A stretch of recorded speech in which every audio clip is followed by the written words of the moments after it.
Welcome, everyone. Oh, man.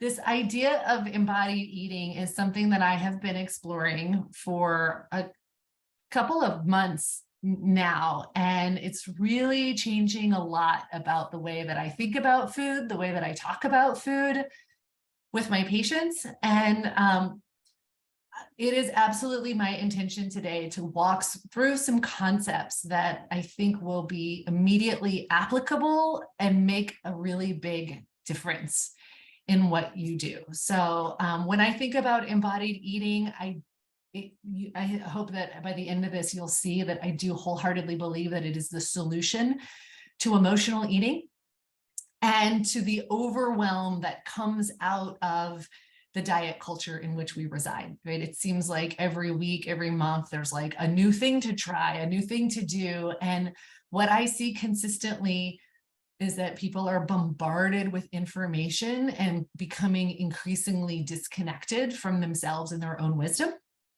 And so my goal with our conversation today is to give you something that will just help you navigate all of that noisiness.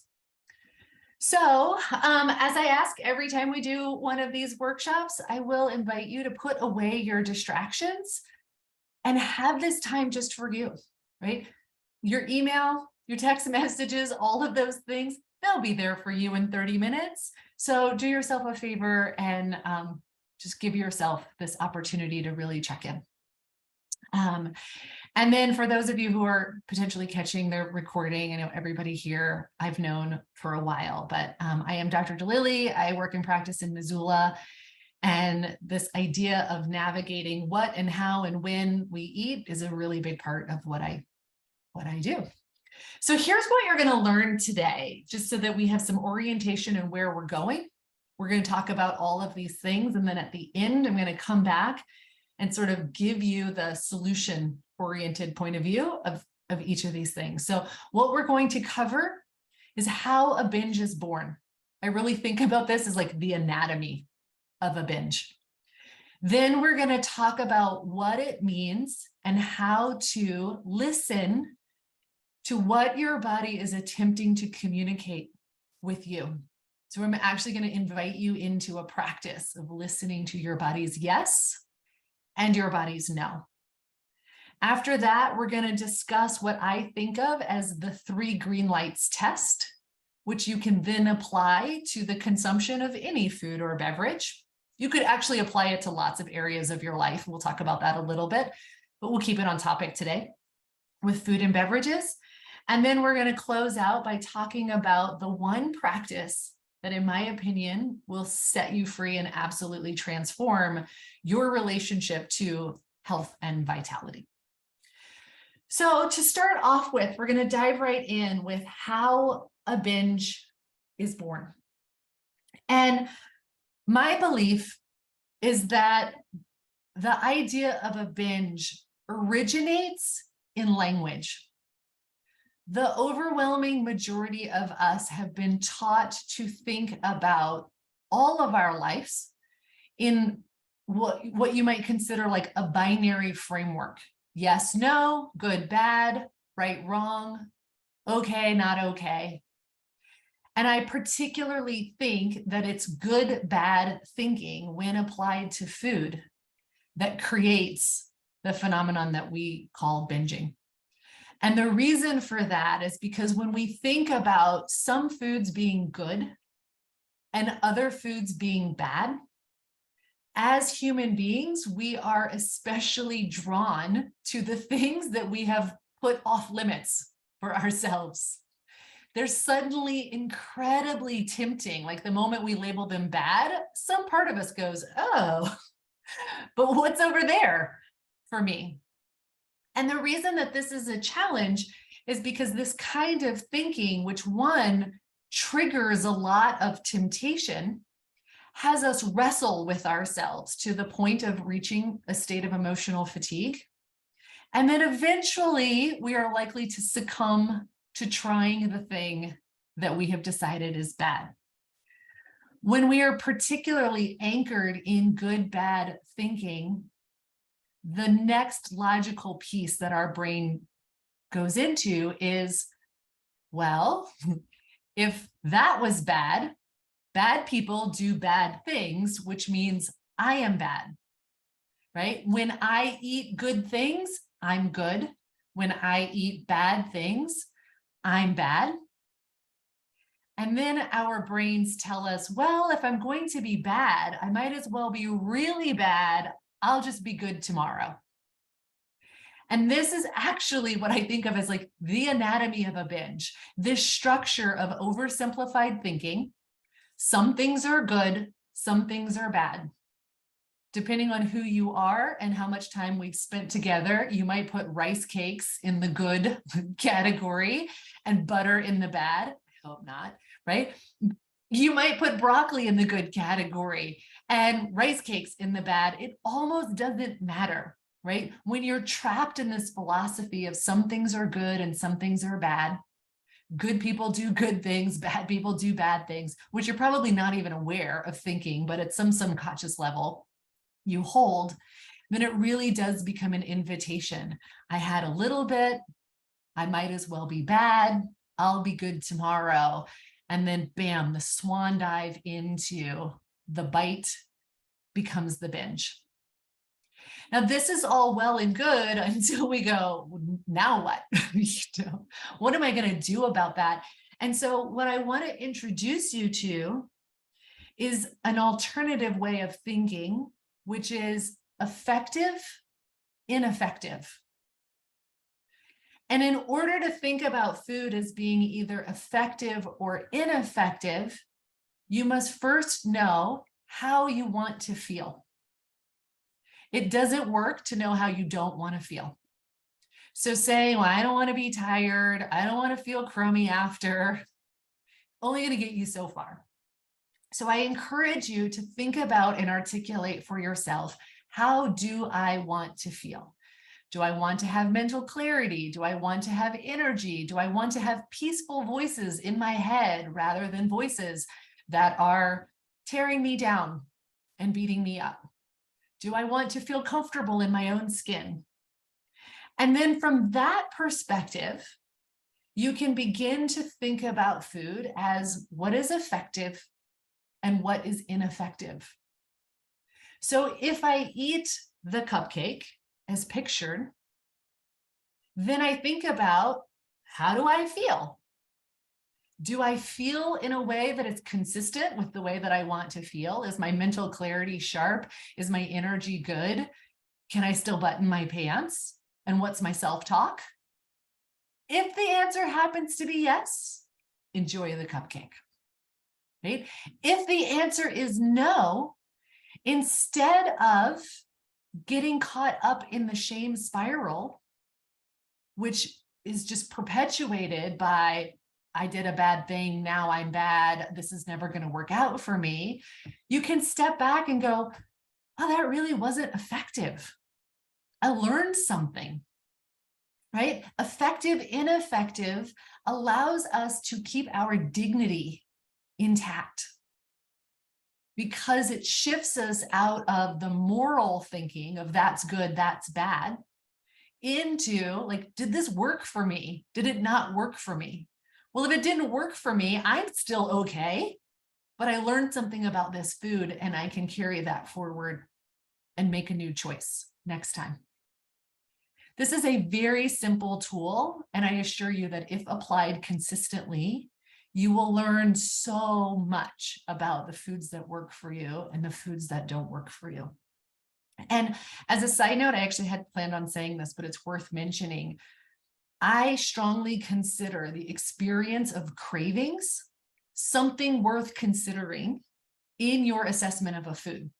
So if you eat a particular food and then you are overwhelmed with cravings for that food or something similar, you might want to consider whether or not that's effective or ineffective based on your goals. Right? To me, wrestling with cravings is fatiguing, laborsome, difficult. It's not at all consistent with how I want to experience things. And so I would consider that ineffective. And again, this simple shift in language, good, bad, set that aside, effective, ineffective. How do I want to feel? And did this thing take me closer or further? Preserves our dignity and then allows us to choose freely, not based on a preconceived notion of what's good and what's not good, but on direct experience of a food. Now, the next thing, and this is when I really want to invite your experience and participation, is the idea that our body communicates with us. I am a wholehearted believer that only a sliver of our knowledge is held neck up. The majority of our wisdom occurs neck down in the embodied experience of life, which is why this is referred to as embodied eating and not or intuitive eating. Okay, so what I want to ask you to do so that you can just experience this from the very beginning. Again, don't worry about your cameras. You're not going to be on the recording. So I invite you, if it feels more comfortable, close your eyes. If it's less comfortable, keep your eyes open. But the invitation is to really tune in to your body. If it helps, put a hand on your chest and one on your belly. Take a few deep breaths and say to yourself silently or out loud, body, show me what yes feels like. Show me what yes feels like. And just notice the shift in your posture, in your breathing, in your energy, your sense of aliveness when you're asking your body, show me what yes feels like. And then whatever it is that you experience, thank your body because you asked a question, your body gave you an answer. So just say, thank you for that. And then go ahead and shake that off, reset yourself, feel neutral. And then the next question, body, show me what no feels like. Give me a felt sense of no. And the way that you did before, notice your posture, your breathing, your energy, your sense of aliveness. Now, for most people, that is a less pleasant feeling. And still, I will encourage you, thank your body because you asked a question and you received an answer. So thank yourself for that information and then go ahead and shake that off. Now, for those of you with cameras on, did anyone not experience a really distinct variation between your yes and your no? Right? Is that clear? Can you get a felt sense of like, there is an expansive aliveness when my body says yes, and there is a contraction when my body says no. And now what I invite you to start to do is to listen to, honor, and respect what your body is communicating to you. Most of the time when we come at life from our head, we superimpose these preconceived notions onto our body. So we're going to look at the rice cake thing, which I brought up earlier, because, you know, for a solid 40 years, we got a lot of advice about low-fat diets, and a lot of people ate a lot of rice cakes. And I am willing to bet that a lot of bodies were saying, no, this is really not working for me. But because we are conditioned to give our power to an external source, right? To trust an expert, to listen to someone else, our brains superimpose, oh, but that's healthy, but that's good. So do that thing. And what I want to encourage you to do instead is to reclaim the authority of being the expert in your life. Listen to, trust, and honor your felt sense of like, I am a yes to this thing. I am a no to this thing. And you can start to practice this, right? Before you ever, like really test it out, you can do this with some of the things that you're already familiar with. As I'm thinking about eating an apple versus some dry roasted almonds, right? I can check in with my body and say, okay, well, if I eat an apple, right, is that going to nourish me? Is it going to satiate me? Is it going to give me more energy and vitality and clarity in a little while? And I get to feel for my yes or no. Okay, what if I ate this other thing? How would that feel to me? Okay, what if I did this third thing? And then, like I said, you can take this beyond food. You can start to say to yourself, is my body a yes or a no to having lunch with this person, to buying this item, to doing this thing? Like, how do I get in touch with the truest part of the truth of me?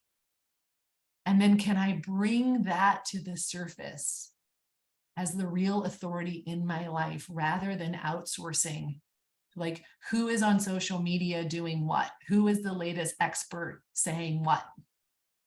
And then can I listen and recognize that these two things combined, what's effective, what's ineffective, coupled with, my body is a yes to what works for me, and my body is a no to what doesn't work for me. So then I now have access to this direct information. And then we can use that direct information for what I refer to as the 3 green lights test. So what the 3 green lights test is essentially the application of the yes-no inquiry over 3 points in time. The first point in time is, what is my experience of eating this thing while I'm eating it? Do I enjoy it? Again, leaning on a plain rice cake. Who ever enjoyed a plain rice cake?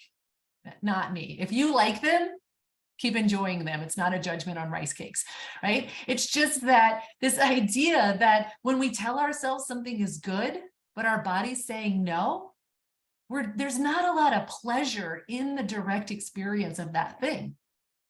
And so the first test is like, am I getting pleasure out of it right now while I'm eating it? And then the second assessment, how do I feel in my body 30 to 90 minutes later? Do I have more energy, more clarity? Can I still button my pants? Or am I feeling bloated, sluggish? Am I trapped in a shame spiral of guilt over the choice that I made an hour ago? Right? If you're beating yourself up because you're exhausted and bloated and you're telling yourself that you just ruined all of your progress, that to me is a red light.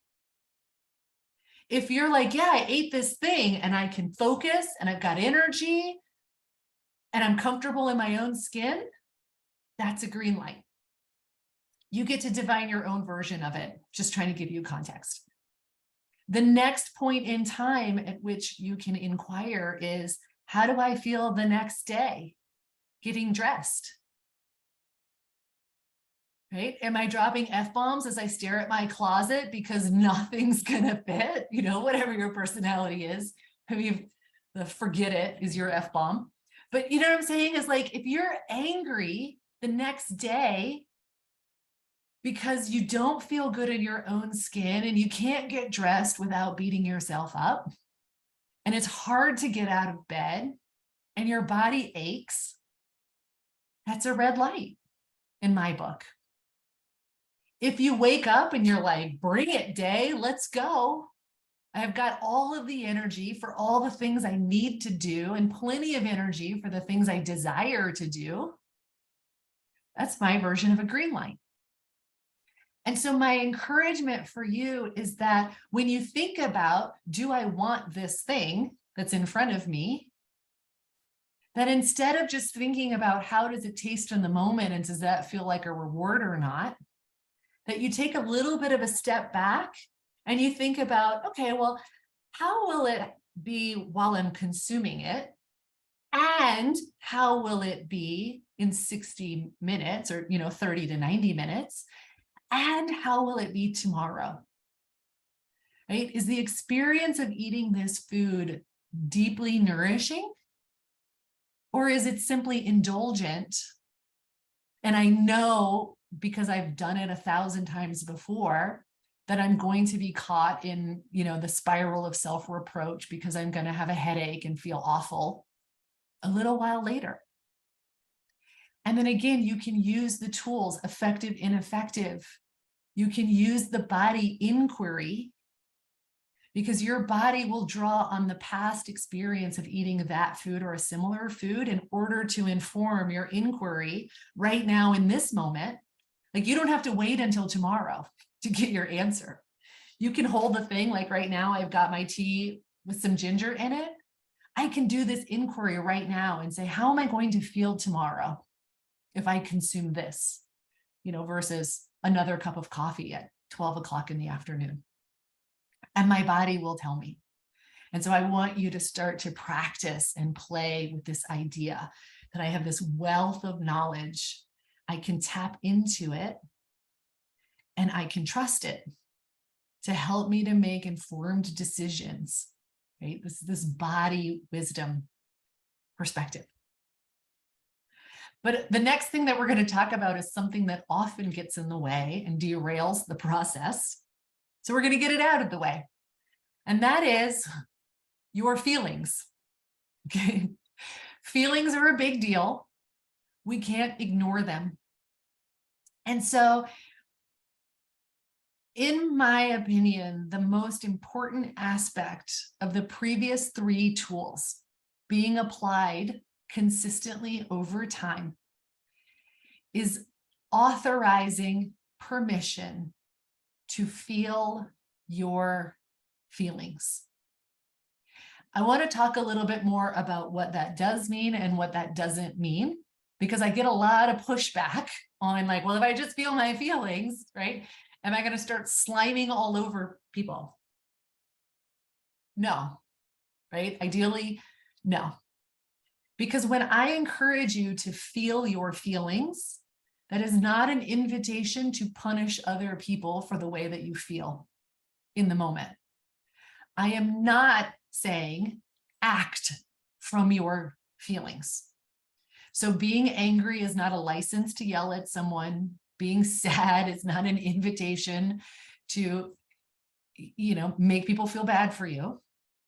What I'm encouraging you to do instead is that when you have the sensation of an emotion, that you give yourself the space to feel it fully. Allow it to metabolize.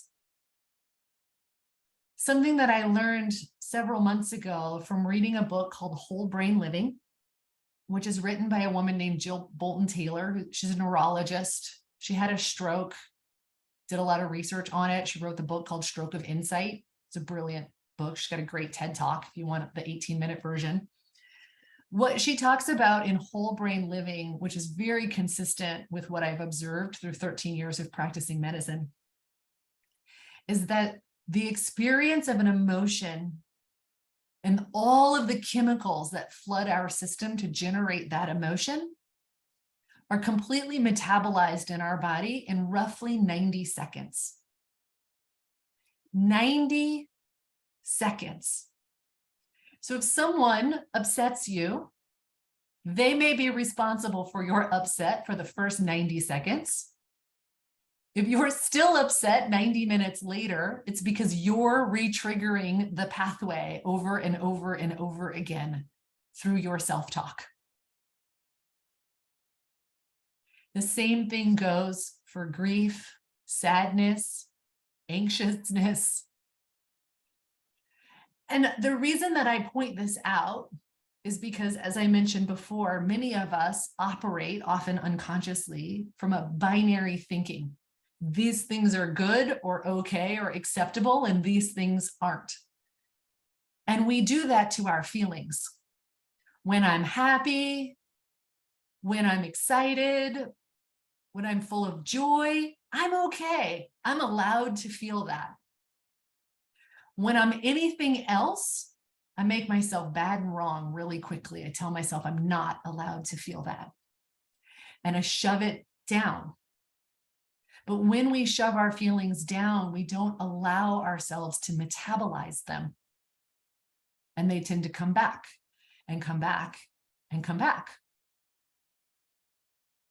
And what I am saying to you now is that if you can give yourself the space to feel what you are feeling, then you can be done with the feeling. You can move forward with your life. And like I said before, that's a really different thing than acting from that place. So I'm not saying when you're angry, yell at somebody. I'm saying that when you're angry, you take a step back, you take some really deep breaths, and you say, okay, I'm just going to sit with this feeling. Great, a minute and a half has passed. It's eased. Now, what does the situation require from me? And the reason that I think this is so important is because I am convinced that the overwhelming majority of emotional eating is our desperate attempt to escape the way that we feel. When we come from the belief system that certain emotions are acceptable and other emotions are unacceptable, then when we are feeling something that we have put in the unacceptable category, we are wildly uncomfortable. And we are desperately seeking a distraction from that discomfort. Food is a very reliable distraction. Alcohol is a very reliable distraction. Social media is a very reliable distraction. Depending on who you are, shopping, gambling, all of these things, right? Our society is built in a way that we have endless options to distract ourselves from ourselves. Yet, if we are comfortable feeling what we feel, our need to escape that feeling, our need to escape that sensation dissolves, which frees us up to eat for nourishment, to drink for hydration, to move for the joy of moving, right? Because even exercise can become one of the ways we distract ourselves, right? So moving for the joy of movement is really different than running away from your problems. Ask an ultramarathoner, right? So I want to offer you, I know we're already at 12:30, I'm just going to take a couple more minutes of your time. I want to offer you a tool to help you feel your feelings. Now, for most of us, when we use words like depressed, anxious, angry, because we put those in the not okay box, they're pretty loaded. We get kind of afraid of them. And so the first step of this 3-step process is to move away from the language, the name of the emotion, and to tune into your body. What is the physical sensation that tells me that I'm having that feeling? So for example, something on the grief or sadness spectrum is often experienced as a sinking sensation in the pit of the stomach. Whereas anxiety is often experienced as a sort of like, either pressure in the chest, racing heart, sweating, spiraling thoughts. Anger is often experienced as tension in the jaw, heat that's radiating. Now, everybody's a little bit different, so please don't get too attached to that. I'm simply trying to illustrate that the emotion is a name given to a constellation of physical sensations. So the first step in the process is to go, what am I physically feeling that lets me know that this is my emotional state? The next step in the process, which admittedly occurs to a lot of people as being ridiculous, but it's absolutely essential, is to ask yourself, does feeling these sensations kill me in this moment? Let me assure you, the answer will always be no.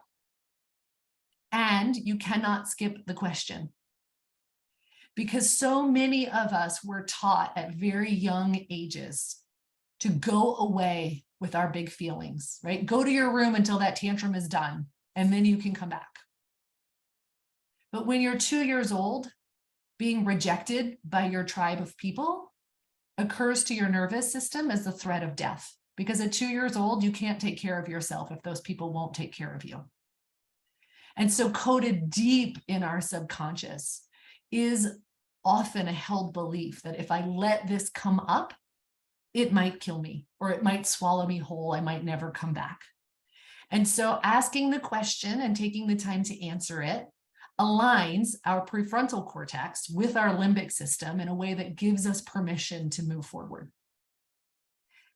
And so once you have that permission, the third step, again, closing your eyes if it's helpful, keeping them open if it's not, to really tune in, take some deep breaths, and say to yourself silently or out loud, I give myself permission to feel the fill in the blank that I feel. I give myself permission to feel the anger that I feel. I give myself permission to feel the sadness that I feel. I give myself permission to feel as confused as I feel, whatever it is, over and over and over again. I give myself permission to feel what I feel. And when you do this, you will find that in 1 to 2 minutes, that sensation eases. Sometimes it becomes something else. This is something worth mentioning. Oftentimes our emotions are layered. So for example, we often avoid sadness with anger because anger somehow occurs to us as being more permissible than being really sad. And so if you start off with anger and you feel all of the anger and that begins to dissolve, you might find like, oh, now I've got this sinking feeling in my stomach. Okay, what do I call that? Let me repeat the process and feel my sadness. But you can be with yourself. You can be with your emotions. You can draw them in and give them space. And then they will let go. They have completed their process for you. And when you do this, like I said before, that need to distract yourself from you goes away. Right? I don't know many people who spend all night on the couch hanging out with Ben and Jerry that aren't sad or lonely or really stressed out. Right? But if you can feel the feeling, you look at Ben and Jerry and you're like, there's better company than that. You just make a different choice and it comes from a place that's easeful rather than from a place of deprivation, which is the key to this being sustainable. Can you all get a sense of that reality? Like, wow, if I could feel something, my impulse to distract myself from it through all of these things that we refer to as vices, like essentially all the things that eventually lead people to me because their health gets scrambled by them, right? They all lose their grip when we can feel, when we can tap into that deep wisdom. So with that, I want to recap just so that you've got all the highlights in one places, right? So the principles of embodied eating. 1, upgrading your language. This shift from good, bad to effective, ineffective, right? We're shifting from judgment to inquiry. Number 2, listening for your yes and respecting your no. So when your body does that little twinge, that contraction, that pullback, that you go, oh, I heard you. Got it. We're going to move away from that thing, which, as I said before, you can do that with food.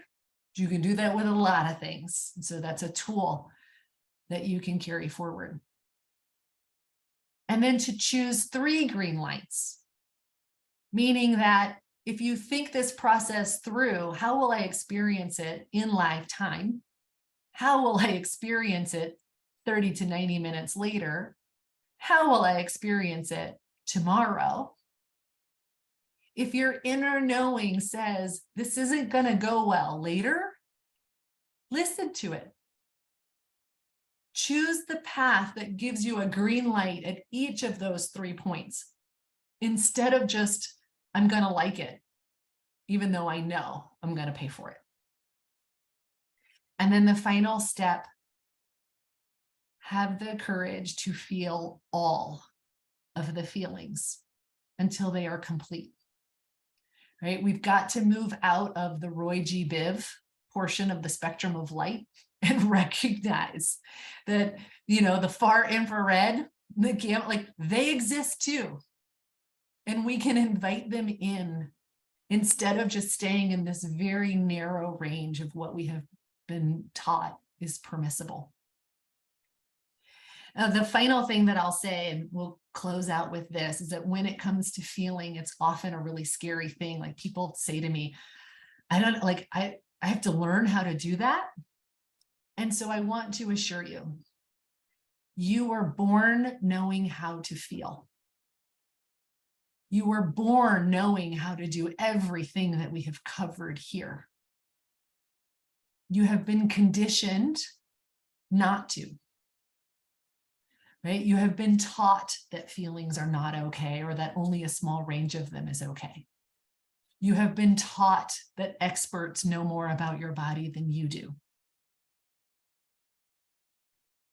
That means that there is something to unlearn, but there's actually nothing to learn about the process of embodied eating. Right? There is a knowing within you. You can develop that relationship and you can trust it.